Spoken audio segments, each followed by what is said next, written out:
I think part of the success that we've had really relies heavily on getting the right mindset, the right people. And the other thing is if you don't succeed, or maybe your idea doesn't take off, like being able to pivot quickly. Where Lyle has been just such a tremendous resource is that because of his experience, he's very quick to pick people up when they need that hand up, but he's also very quick to speak from experience and say, hey, you need to get back to the gym. You need to get more disciplined about this. And I think those fitness analogies are great for life and for business too.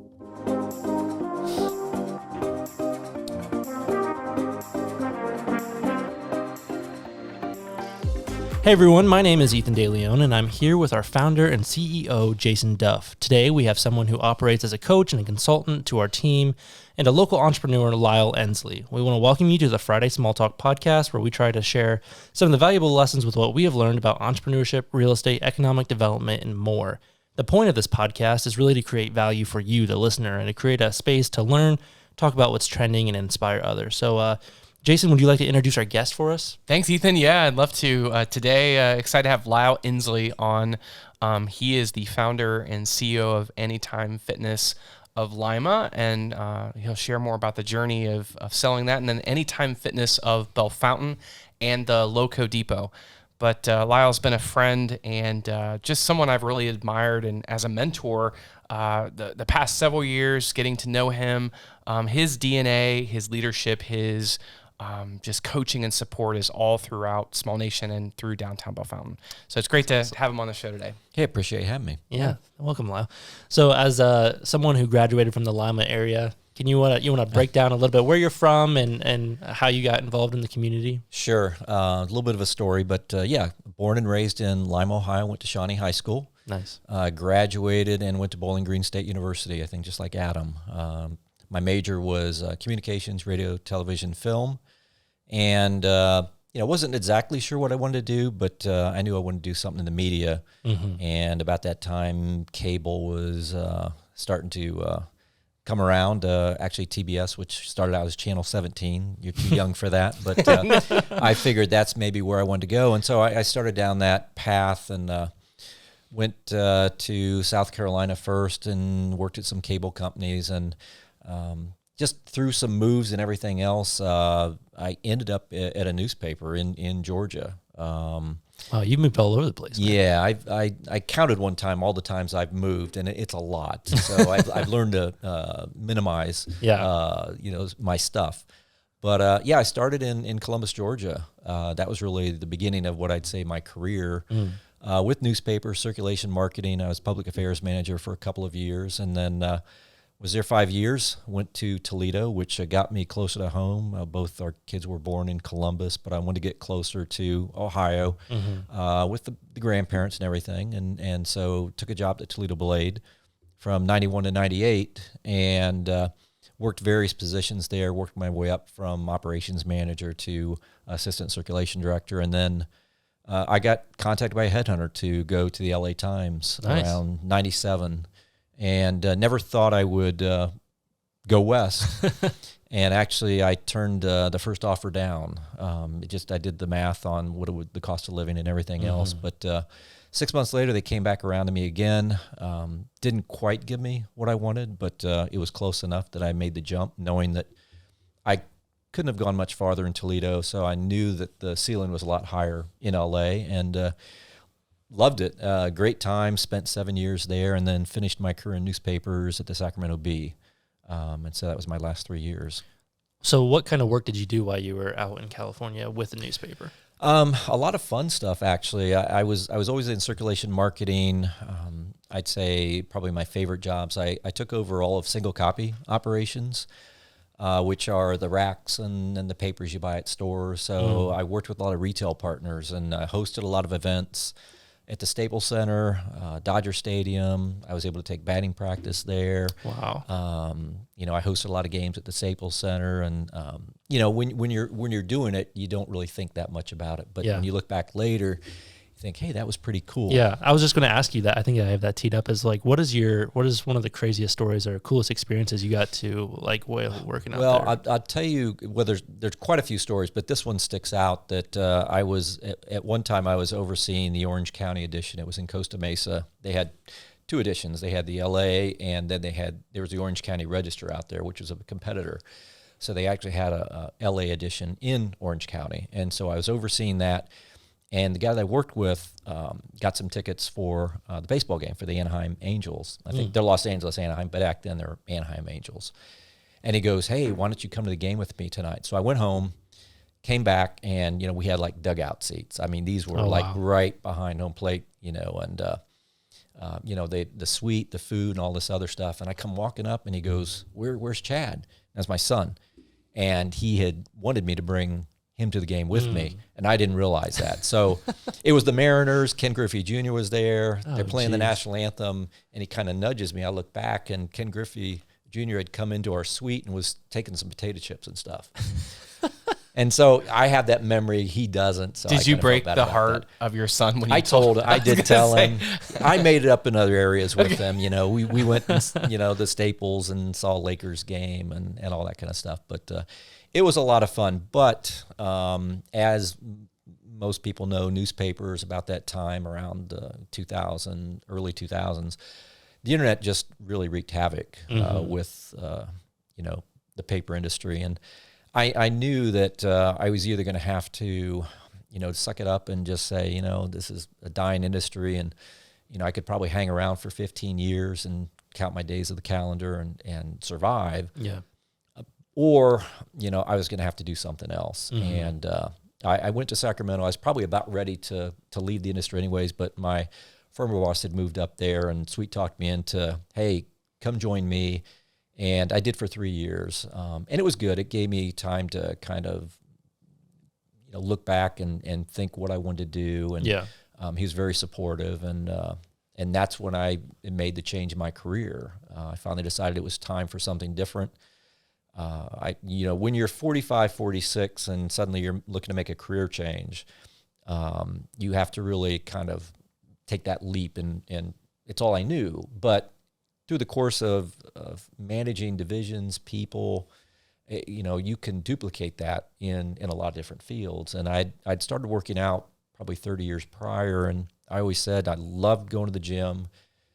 And I figured, gosh, if I could just go to the gym, take a shower, and be at work, man, I'd be a happy guy. So I started pursuing, the fitness world. And I was out, in California, and 24-hour fitness was big, and they had their headquarters out there. So I thought maybe I'll run one of their big facilities, or maybe I'll try and get a job at corporate. And it was my son who was going to Fresno State, and he was getting his degree in exercise science. And he's the one that said, why don't you just think smaller, Dad? Why don't you look at maybe having your own gym, but you don't need a Gold's Gym or something large where you have to have a huge net worth. And that's when I discovered Anytime Fitness. So this was about 2008. Anytime Fitness started in 2002, so they were still fairly new.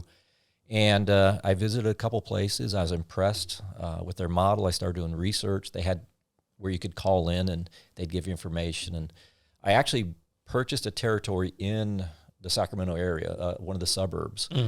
But it wasn't too long after that I found out my dad, who was still back here in Ohio, developed Alzheimer's. And it was one of those life-changing moments that I said, I could do this probably in Lima. I knew I needed to get closer to home because my sister was in Georgia and she was going to be coming back. And, I knew that my mom would need my support. And so I changed it. And I knew, I'd always come back to Lima to visit the family. They had no facility like that. They had no 24-hour facility. And I made that leap right at the end of 2008 when everything was crashing. The real estate, it was bad times. And a lot of people, you look back and you say, oh my gosh, I can't believe you did that. And I had family members at the time that would come up to me and say, Lyle, I know you're pretty smart, but man, I hope you know what you're doing. Yeah. But when you get in, warn you. when you get in that mode, and again, I'd never thought of having my own business or anything. It never crossed my mind. But once you get to that point and you're all in, especially if it's something you're passionate about. And my son ended up coming with me. He was graduating and said he'd give me 2 years. And I remember telling him, I said, "Hey, Chad, failure's not an option. We're going to be successful. We're going to do whatever it takes." And so, we moved into, my in-laws' old house that was vacant. It was like probably 1,000 square feet, had a basement. Mm-hmm. He lived in the basement. But we worked all the time. I was in there early. He was in there late, and we built it from the ground up. And, you learn a lot about yourself, and it's the grind, and you just learn as you go. And I think that's probably what has helped me over the years now of opening other businesses, expanding the gym, and also talking with other small business owners that get the itch. Mm-hmm. And typically what I'll tell them is, if you're going to go into business, make sure it's something that you're passionate about. If you choose a business just because you think, well, I think I could make a lot of money doing this, it's probably not going to work very well. Yeah, that's good. Pick something you enjoy, pick your passion, and then the money will come. It may not make you rich, but it's going to make you happy because you're going to put in a lot of hours. And I'd have people all the time stop in the gym in Lima when I was first starting, and I'd be there on a Sunday, and I'd be catching up doing work and stuff. And they'd say, "God, do you ever go home?" Or, And I said, honestly, I worked over 20 years. This isn't work to me. Mm-hmm. This was something I loved doing, and I enjoyed the interaction with people. I loved seeing, making positive changes in their lifestyle. And, I'm fortunate I'm in that position, and I still am today, where, I don't feel like I'm going to work. I love what I do. I love what I do at the gym. I love what I do, here with Small Nation and working with the team and coaching and consulting. It's fun. It's a kick. Nice. So you mentioned that, kind of teeing that up as well. Like, how did you two meet, interact, and how did this partnership happen? Well, I had a life change. I went through a divorce, and something you never plan. And I was originally from Lima, and I'd moved back to Lima, and Lima is larger than Bellefontaine, but it's still a small town. Yeah. And I had an opportunity when I had a manager change here in Bellefontaine. I'd opened up in 2011, had the same manager all that time. She decided she was going to do something else, and I had an opportunity. I said, you know what? Maybe I'll just go run that for a little while. I had a very good team in Lima that I'd spent most of my time with. And so I started looking, and that's when I discovered the lofts that were just being built above 600. And as just a place to live, an apartment. Yeah, I saw the and I thought, man, this looks pretty cool. Yeah. Because when I had a small little place, and it's like I didn't have much of my own stuff, and I was just another change in life. And I just saw the opportunity, and it looked exciting, and I thought, this is going to be that new change, not knowing that I would get to know Jason and become a friend and get to know his team, and just all the exciting things going on. When I moved, or I opened Anytime Fitness here in Bellefontaine in 2011, I would never have bought a place downtown to live. It just wasn't that place. But in the time I'd been here, I think you're being kind. Well, I wouldn't have recommended it for even my enemies. I don't know if there was a place to stay downtown. No. But it's just one of those things. I'm a big believer in things happen for a reason. Yeah. And I was the first person, or one of the first people, and it wasn't going to be ready for a couple months, but I was ready to go. Moved in. Why not? And, it was great. I loved it. And the really cool part of that story is that I met my wife because I moved to Bellefontaine. I was on like an online dating, and it goes, by how many miles you are from where you are. But from Lima, I never would have met. She was in Columbus, in Hilliard. And so I was able to. But because your address was in Bellefontaine? Yeah. There you go. I was just probably within her range. Fortunately, she just clicked in just enough for me to get in. Wow, that's awesome. And are you sure it wasn't the pizza downstairs of your loft at 600 downtown that sold the deal? That may have been part of it. I will say, and Shelly, she listens to this, she'll say confirm this, but correct you. The first time that she came to visit me, because I had always said, that hey, I'm a minimalist now, and I've just got this place. I live above a pizza place. she wasn't sure what she was going to walk into. You know, she thought, does this guy have like an inflatable mattress in the living room and lawn furniture? And you know, I went to Tanger's Furniture, and I knew Mandy and Brian, and they hooked me up. And, and it was all brand new. And I mean, she walked in, and I think that probably sealed the deal, you know? And then this is the thing that we had never had or done any loft apartments in downtown Bellefontaine. And so when you think of small towns having, you know, really beautiful exposed brick walls, kitchens that, you know, have great floor plans opening up into the loft, and then just these aspiring views looking down into a streetscape with walkable amenities. I mean, we've heard on the show before, we had people like Brittany Saxton and Adam Rammel that have opened up restaurants in our town. But when you create residential places around those, like that was a really big step for us to take. And many people, when we built these loft apartments, our first project was only 6 units at Lofts 110. We had some 1 bedrooms and some 2 bedrooms, but the price points, you know, because of the type of renovations and amenities, you know, washer and dryer in every unit, just really beautiful, you know, 120-year-old hardwood floors. I mean, it's almost hard to describe because they're gorgeous. But the price points were 1 bedrooms were anywhere around $1,000 a month, and 2 bedrooms were about $1,450. And at the time, that would be a premium loft price experience. And everyone said, way too expensive, will not work. Really? There's no parking. I mean, the nastiness and the negativity around seeing that project come from the naysayers was significant. But I think what really impressed us is that when we partnered up with local companies that would provide the furniture, help with the design, pick the paint colors, that made it easier for someone like Lyle to say, hey, I think I can be here, and there's great people to help me finish out and do, and, you know, make this my home. That's really cool. So did that come with the purchase of the building of 600, or when did that happen? So when we bought the 600 building there, and it's like many downtowns, they're upper floors, but it takes a lot of work to be able to bring them back online. Many times those upper floors have been vacant for 30, 40, 50 plus years. And we had seen how other communities and towns had used the upper floors in the building for residential.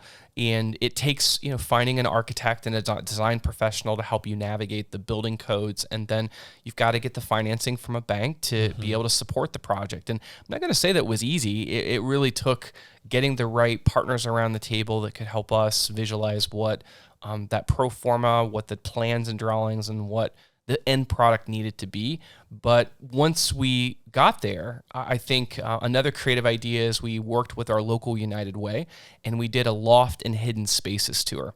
So we sold tickets to the community and advertised an event to be some of the first people to see the completed lofts. And that raised money for the United Way. It got a couple hundred people through the building to see and take pictures and share with their friends and family on social media about how great and aspirational and gorgeous these lofts were. And it wasn't after that tour, maybe just a few weeks, that every single one of them was rented. And today, we're now up to 34 loft apartments in downtown Bellefontaine. And this project in 2017 was by Heritage Ohio, which is a state preservation organization, was deemed the best upper floor development. So it's earned lots of accolades and awards. But I think the thing, my CPA will tell this story, and he, having CPAs, and Lyle knows this, we've talked about this too, they're very left brain kind of thinkers. Yeah. And you need those people in your life because they're fact finders, they ask the tough questions, they look at lots of numbers. My CPA said this is probably one of the dumbest moves that I've ever made because the cost to do these 6 units was significant. I mean, nearly 7 figures. And that's a lot of money to make that kind of investment when no one had ever done anything like that. But the thing that I am, and I'll share, it's probably one of the smartest moves we've ever made, because using your right brain, the kind of people that moved into these lofts became part of the downtown ecosystem, and many of them are investors and business owners today. Lyle's a prime example of that. Yeah, one of the pioneers. It's. I think we still have the photos of my place in the hallway up there. I mean, just beautiful units and great experience. I wouldn't have changed it for the world. Wow. So how did that? Go ahead. Well, I just gonna say, I think just having Lyle walking the streets, like seeing him at the coffee shop. One thing that, through our friendship and connection, like I really never had anyone in my life. I wasn't involved in athletics in high school.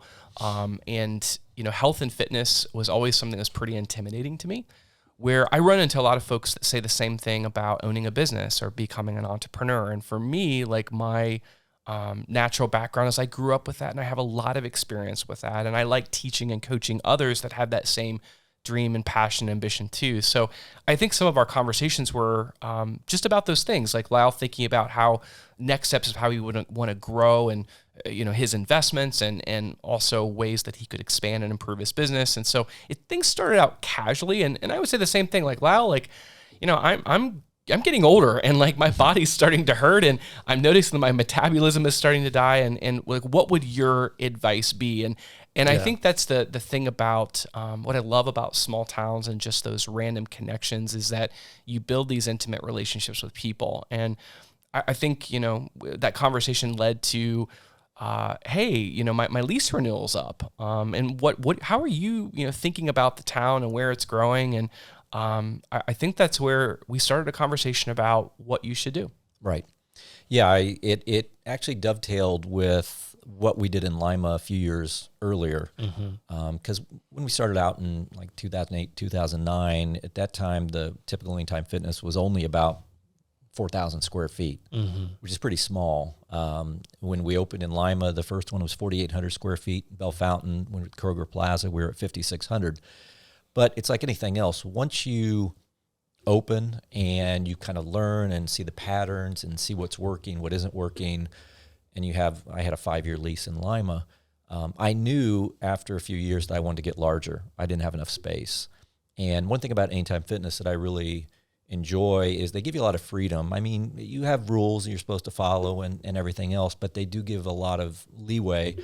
And I knew I needed a larger space. So I started looking and took a couple years, but I found an old carpet warehouse building. It's about 9,000 square feet, which at that time, this is 2014, 2013, they were a little bit like, well, are you sure you want to go that large? Yeah. But I'm like, yeah, and I need this much for my free weight and all this, and made it happen. It wasn't easy. We had to look at a lot of different places, but I created the dream gym that I wanted. And it became very successful, and it's where I hired Alexa Miller, who eventually she bought the gym from me in 2018. And but we grew this, and so as my lease was coming up here in Bellefontaine, I had a 7-year lease, and again I moved here, got to know Jason. We started talking. I wanted the same thing. I knew that we needed to be larger, and so that's when we started talking. And he run across something and he kind of showed it to me, and I took him on a walk. Yes. We walked down West Columbus Avenue. Yeah, You love taking people for walks. window dressing, window shopping. And on this walk, you have to understand at the time, West Columbus Avenue was really kind of going through a revitalization. This part of our town was probably one of the most distressed in terms of windows were boarded up or broken. In other words, it was pretty rough. Yeah, I mean, many of the facades, bricks were falling off into the sidewalk. And one particular building was located on West Columbus. It was a Montgomery Ward department store. And big building, 21,000 square feet. The problem is with this building is that in 2005, our part of the state saw one of the worst ice storms that we've seen in 100 years. Yep, so the roof collapsed in on the building, causing it to not be inhabitable. And when you would walk into the building, you would see daylight. And for those folks, those weren't skylights either. Not yet, but No. we brought the now. skylights back. But the problem is that there wasn't money in the city coffers to tear it down. Yeah. So it just was a big drag on economic development, big drag on the psychology of people that would be at that part of town Just driving by it. Yeah. and so Going into it, the thing that had going for it was its size. It, was in a part of our downtown that we strategically wanted to work with our neighbors to make it better. And so I took Lyle and I said, I think this could be a great place for your gym. What were your initial thoughts? Well, it was large, and that I'd been through it a little bit. Now, if this would have been my first venture, back when I came from California, I'd been a little more intimidated. But since I'd been through it a few years before in Lima with the carpet warehouse building, because it wasn't in that bad a shape. But but again, it needed to be totally reworked. It was probably, I think, we purchased it for maybe $500,000 and probably had to put another $600,000 into it. So it was like $1 million building. Yeah. So I've seen the transformation can happen from something like that. Now this one, I even looked at the upstairs. The upstairs, I believe, is about 8,000 square feet, and that's about what I was thinking maybe the gym size would be. And I had just recently been to Vancouver, visited Anytime Fitness. Was actually on the second floor, so I knew it could happen, but the more I looked at it and everything else, I thought, no, downstairs would probably be more doable. And, I just started seeing that we could have two entrances. It's pretty narrow, I guess, but goes deep. And you've got just under 14,000 square feet there. So a little bit, larger, 50% larger than really what we did in Lima. I remember I took one of my buddies from Columbus. He came down and we were kind of walking after we started, and we're going through, and he goes, man, he said, Lyle, this is pretty big. And I said, yeah, it is. But the thing is, you don't have all your growth right away. You've got to look at, it's like anything else. If you want to, what size I should go a little larger, because if you go smaller and then you grow, then you're going to say, I wished I'd had more room. Yeah. So I'd rather have a little more room to start with. And, we've been there now a little over 3 years, and, I'm glad we have the size we do. There's times that we're using every square inch of that place.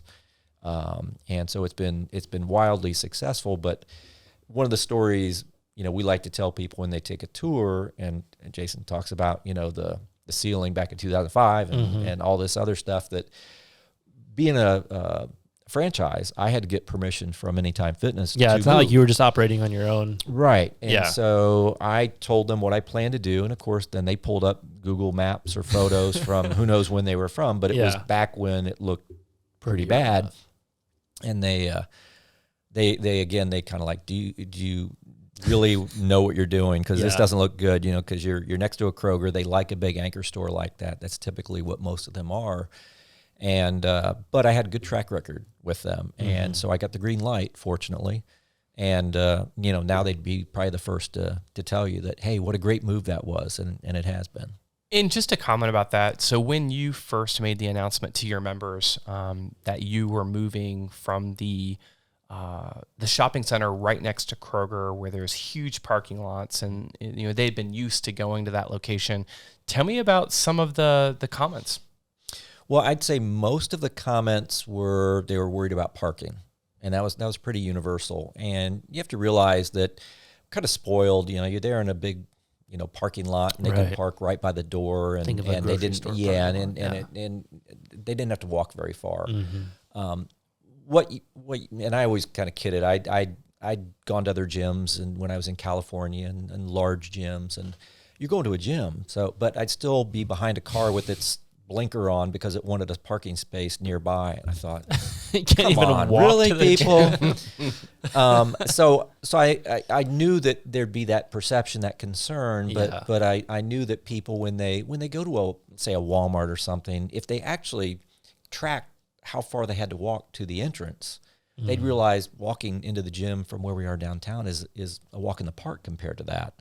And also just the times of the day. In other words, we're busy in the morning, early morning. We're busy later in the afternoon and evening. The 9 to 5, when most of the people, businesses, and everything, that's really not our busy time. So it's never really been an issue. So that's been a pleasant surprise for people. Hearing the two of you talk about both your sides of it and stuff, like, I was thinking about all these episodes, like the common theme is like reoccurring to me is like just how much risk there was with like the lofts and with and with, the gym and even changing the gym and changing careers, like all of this was actually like shows or speaks to both of your comfortability, with risk and things like that. And I think people listening to this podcast, we're talking entrepreneurship, economic development and things like that. There's going to be a lot of people who, are weighing risks of their own. So do you think maybe, both of you could take a turn, like speaking to that a little bit when you were coming across this, what was it for you that you thought, I know this sounds like a bad idea from the outside, whether, talking about the lofts or talking about the gym or even moving the gym?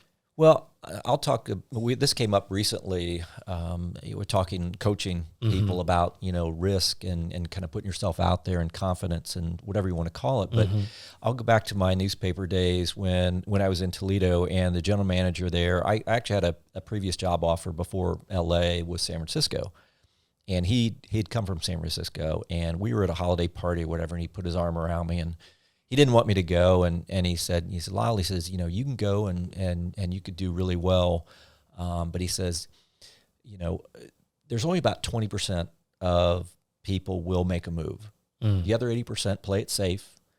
They're comfortable. They don't want to take the risk, but the other 20% will take a risk. And the more you do it, and then you succeed, I think it's a confidence factor. Yeah. And I was talking with somebody the other day, and I was coaching about, taking a risk, getting out of your comfort zone. And I think the first time I was up for a promotion, or they wanted me to pursue a job, my first thought was, gosh, I don't know how to do that. And, and I think my boss at the time said, you know more than you think you know. Because you never go into a job knowing everything. You at that time I was younger, I thought, I need to know everything. Well, you fake it till you make it a little bit. I mean, that's a reality, but you have the basics. And so, taking the risk, moving from Georgia to, Toledo to LA to Sacramento, and then taking a leap, to start a new business. Yeah. Had plenty of practice. Yeah. And it doesn't mean it gets your juice going. Yeah. To me, it's like sharpening the saw. Stephen Covey, I think that was one of his things. It's challenging. You don't get bored. Challenge good for you. And when you are successful, it doesn't mean everything works, but you learn. And I'm still learning today. With different things you do, what's going to work. The biggest thing is people and being able to work with people and knowing people and motivating people and having goals. And I think all of us are probably a little competitive. I think that drives us too. And yeah, it's you do have to be a risk taker. I mean, you want to be smart, but there's risk in not taking risk. Yeah. I like that. Yeah. It's, I always talk about sometimes paralysis analysis or analysis paralysis, where you just like, I don't know. And sometimes if you wait for all the ducks to be in a row, it's too late. Yeah. That opportunity is past. And so I think at some point you have to do a ready, fire, aim. And I've done that. And, but I think it's just experience, life experience.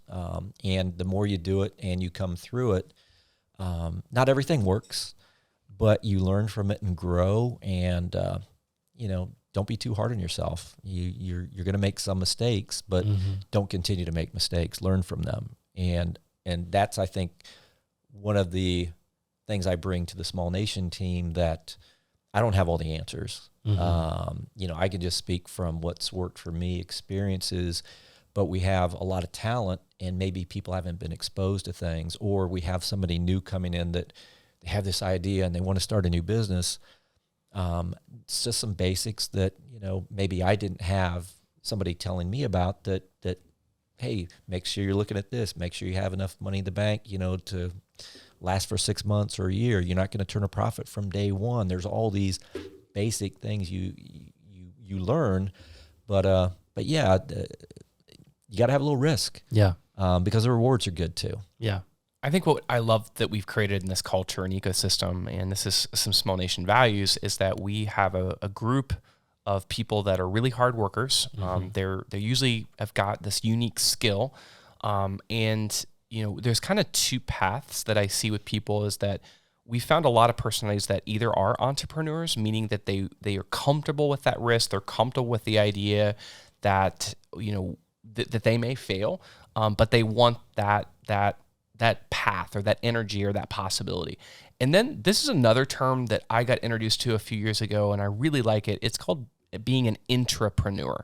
So you're working in a company that has entrepreneurial values, but you don't have to stomach the risk, but you can think independently. You can run your business unit. You can run your day. And I think, being in a small company, one of the big perks is that we kind of joke and call it, come here and create your own adventure. Yeah. So there are goals and responsibilities and duties that we have to support the brand and the business. But if there's something that you want to create and own, you deserve to benefit in those rewards of what you're creating for the company. And I've seen, we've got many of our team members that have taken those direct paths. And I think the other thing is wanting to know how you're valued, how you're appreciated. And those are in your accomplishments. Those are in compensation. Those are in, rewards. All of those things I think matter and support that healthy culture. But I think part of the success that we've had really relies heavily on getting the right mindset, the right people. And the other thing is if you don't succeed, or maybe your idea doesn't take off, being able to pivot quickly. Where Lyle has been just such a tremendous resource is that because of his experience, he's very quick to pick people up when they need that hand up, but he's also very quick to speak from experience and say, hey, you need to get back to the gym. You need to get more disciplined about this. And I think those fitness analogies are great for life and for business too. Yeah, that's really cool. And I think honestly, if I were to be honest, that was one of the things that drew me to Small Nation myself, was because I was interested in entrepreneurship. I have business ideas that I want to, carry out in the future, but seeing a group of people who were like that and wanted to do that together, and, we're starting to gain some traction. That was well, yeah, I want to be a part of that, so that's really cool. Very cool. So talk to us about Dash Joey's and Loco Depot. Well, sorry, before you do that, before you segue, first off, sorry, I got to work on my transitions. But no. So, Lyle, how just the measures of success with the fitness? Mm-hmm. Do you mind just giving us some metrics of when you made that move and you opened up this new business? How's it doing? It's gone really well. Mm-hmm. It doesn't happen overnight, and I think that comes from experience too, knowing that you can have the best idea in the world, but you've got to market it, you've got to get it out there, and there is no secret ingredient. You've got to use different forms of advertising. Word of mouth is still king, so you've got to kill them with customer service. And I go back to what I really learned in newspapers from circulation, and that is circulation was all about selling subscribers, getting new readers, giving them great service, and then retaining them, giving them great service, retaining them. That's a cycle, and it's really the same with the gym. We market to get new members. We want to keep them, so we give them excellent service, whether be just to the office, through it be training, whatever, give them a great experience. And then we want to keep them because it's far less expensive to keep a customer. To retain, yeah. Right, than trying to get new ones. So it works in both principles. But yeah, it's grown, I think, beyond even what I thought it would. Mm-hmm. I know that when we first moved downtown here, that I think in the first 6 months, we saw probably a 35-40% jump in our membership. Just by moving downtown. Yeah. It's, the newness, everything else, you're going to get that bump. But I think what's really told the story is now it's, 3 years later, a little over 3 years, and we're probably almost double what we were. What was Anytime Fitness's response to that kind of seeing that success? Well, I mean, despite their, we've had, like I say, a good track record. We actually won a national award in Lima for our community involvement. We won that in 2016. And then here, I just looked at, our numbers. I think I shared with Jason last month. They rank over 5 categories of all of the Anytime Fitnesses nationally. And we ranked like in the top 4%. Now, when we were at the old location, we were probably around 50. We were about right in the middle. So, I mean, just, it didn't happen overnight. Yeah. And we moved to a big facility, which doesn't guarantee you success. But what we've been able to do, and the new members and the traffic and the amenities now that we're able to provide, a lot more training, a lot more area for training. We've started selling supplements. We've got food service. You name it. We've added additional revenue streams. And not just a comment. So the other thing is, a few years ago, Lyle said, "Hey, I want to set up a program for you for success. I know health is important to you.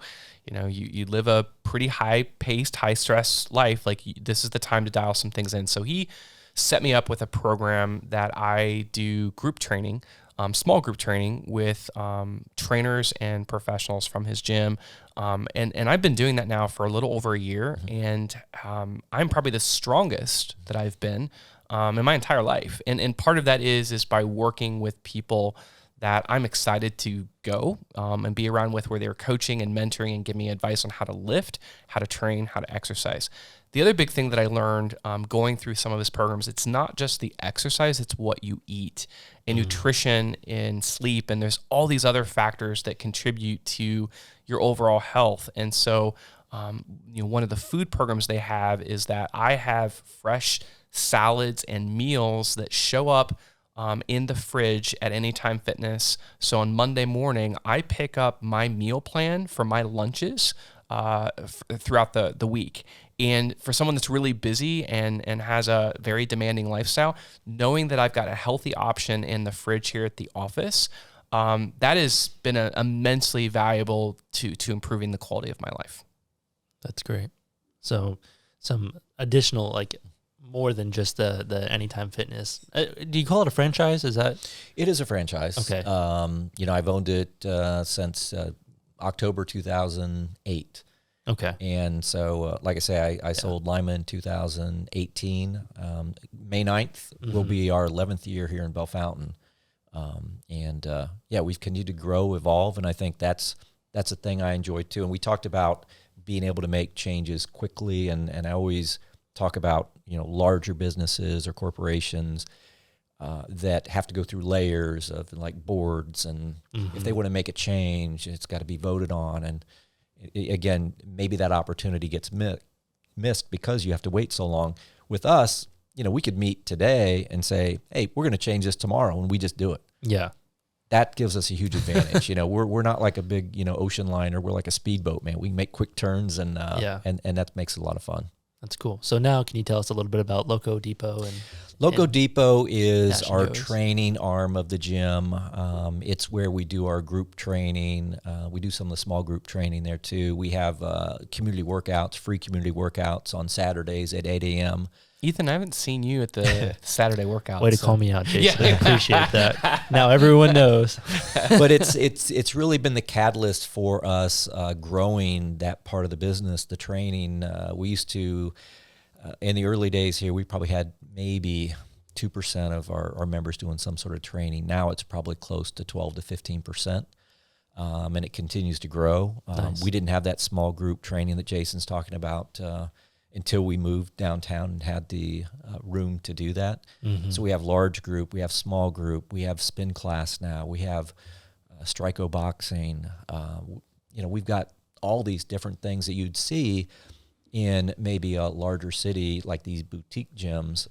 We've tried to bring that all into one area, kind of a one-stop shop. We've got all these different options for exercise. We've got obviously a 24-hour gym, but we've got all these other activities and training sessions you can do. He mentioned the food service that we have available. We've got supplements that we sell. We have apparel. And then you wanted me to talk about the Dash and Joey's. That's kind of the third thing that was brought in. And that actually was created by my son, who, came with me from California, said he'd give us 2 years. And guess what? He's still here. He's still in Lima.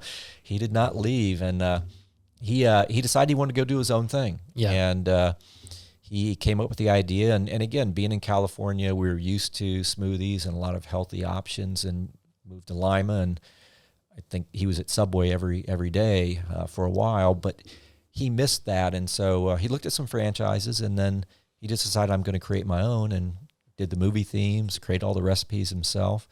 Started that in 2017. And, he's coming up on his 5-year anniversary here pretty soon, which is pretty exciting. And so, you've expanded that business to other markets more too. Than Yeah. He started a second location in Wapak, probably a little over a year and a half ago. And then a year ago, we were able to bring it into Bellefontaine, because I had a lot of people saying, when are you going to bring a Dash and Joey's here? And I knew the only way we were going to be able to do it was to have it be almost like a franchise, that he was not going to be able to run that from Lima. And so I did some research for him and talked with the local attorney and talked about a franchise, and was warned how expensive that is. And so we talked about operating license agreements. We created that. I contacted some people that were members of the gym, and I knew they were from the food service and thought they might like the opportunity, and so they did. So they actually are the first operating franchise license of Dash and Joey's here in Bellefontaine, and it's wedged between the gyms. And it's open to the public. You don't have to be a member. Like I say, they're coming up on their 1-year anniversary this month, and it continues to grow. And now the exciting thing is in Piqua, they are going to be opening up a Dash and Joey's, another operating license agreement later this summer. And then he's had some other requests too. So I just think it's a brand that people love, and it's growing and it's healthy. And, I'm excited we're able to do that. Another great service to downtown area. Real quick, I don't think I've told either of you this, but in college, I had a class where we had a professor dedicate like half the class to just like, okay, so there's a lot of you who want to start your own businesses in here, so let's like start one together collectively as a class, and let's learn how to do a business plan. It's cool. I really appreciated that class. But the class, what we learned together was like a smoothie and meal replacement shake kind of thing inside of a gym kind of thing. And we're all pumped about it, feeling like, oh, that's a cool idea, whatever. I come here, I'm like, oh, not as creative as I thought it was. But it's a great idea. Yeah. We were all making fun of our professor, thinking he was going to steal our idea. Well, here's the thing: there are food deserts in a lot of the towns that we are working in right now, and lacking health and fresh options. And I think Dash and Joey's has been so important for our downtown ecosystem and the other towns and communities that it's in. Yeah, and even just like you want a smoothie or something. When I came to visit. In my onboarding process, I think that was the first thing we did is go and get a fresh smoothie in the morning. So that was pretty cool. Kind of closing in on our time here, but what are some cool things that are happening? I guess you kind of touched on that a little bit right now for the gym. Also, I know we didn't touch on Town Money Saver, but can you maybe mention that real quick and explain what that is? A little bit. That's my newspaper experience probably helped me with that a little bit. But I'd gotten the gyms going, and being from Lima, Greg Stolley owned a few Town Money Savers, and one was the one in Bellefontaine. He contacted me a couple years ago, and I thought he was going to ask me if I would help sell some ads for him, and instead he says, I'd like you to purchase it from me. And so I did. And what is the Town Money Saver? It is it's an advertising mailer. There's no articles. It's just advertising. It's color. It's home delivered to area residents. It comes once a month, usually mid-month. And it goes to about 9,000 households here in Bellefontaine. And I started that and grew that. And actually in 2021, we got an award for the most improved market in the pipeline. So that was pretty cool. And then working with Jason and Adam and the Small Nation team, we were talking, gee, wouldn't it be nice if maybe we had one in Urbana? It's really the only city, if you look at around us, that doesn't have a Town Money Saver, and they have all the demographics, the size, and so we built it from scratch and started that in March, and so we just had our second edition come out, so pretty exciting. Yeah, very cool. It becomes a really cool, advertising method that we can make small businesses aware of and things like that, or trying to get the word out. All right, so I forgot this last episode, so that's on me. So I'm going to make you give 2 today. But what is your gold nugget, Lyle, for you? This is something I just started doing every episode. As we're going through all this, I know today we talked a little bit about risk and some other things, but leave us with 2 gold nuggets, if you would, Jason. So I think the big one, and what I've seen with Lyle, is being able to have courage. And there's a big difference between, courage. We talk about this. I was talking about with one of our team members the other day, is that there's a difference between confidence and arrogance. And so, I think it takes a lot of confidence, in surrounding yourself with a team to have the courage to make big, bold moves.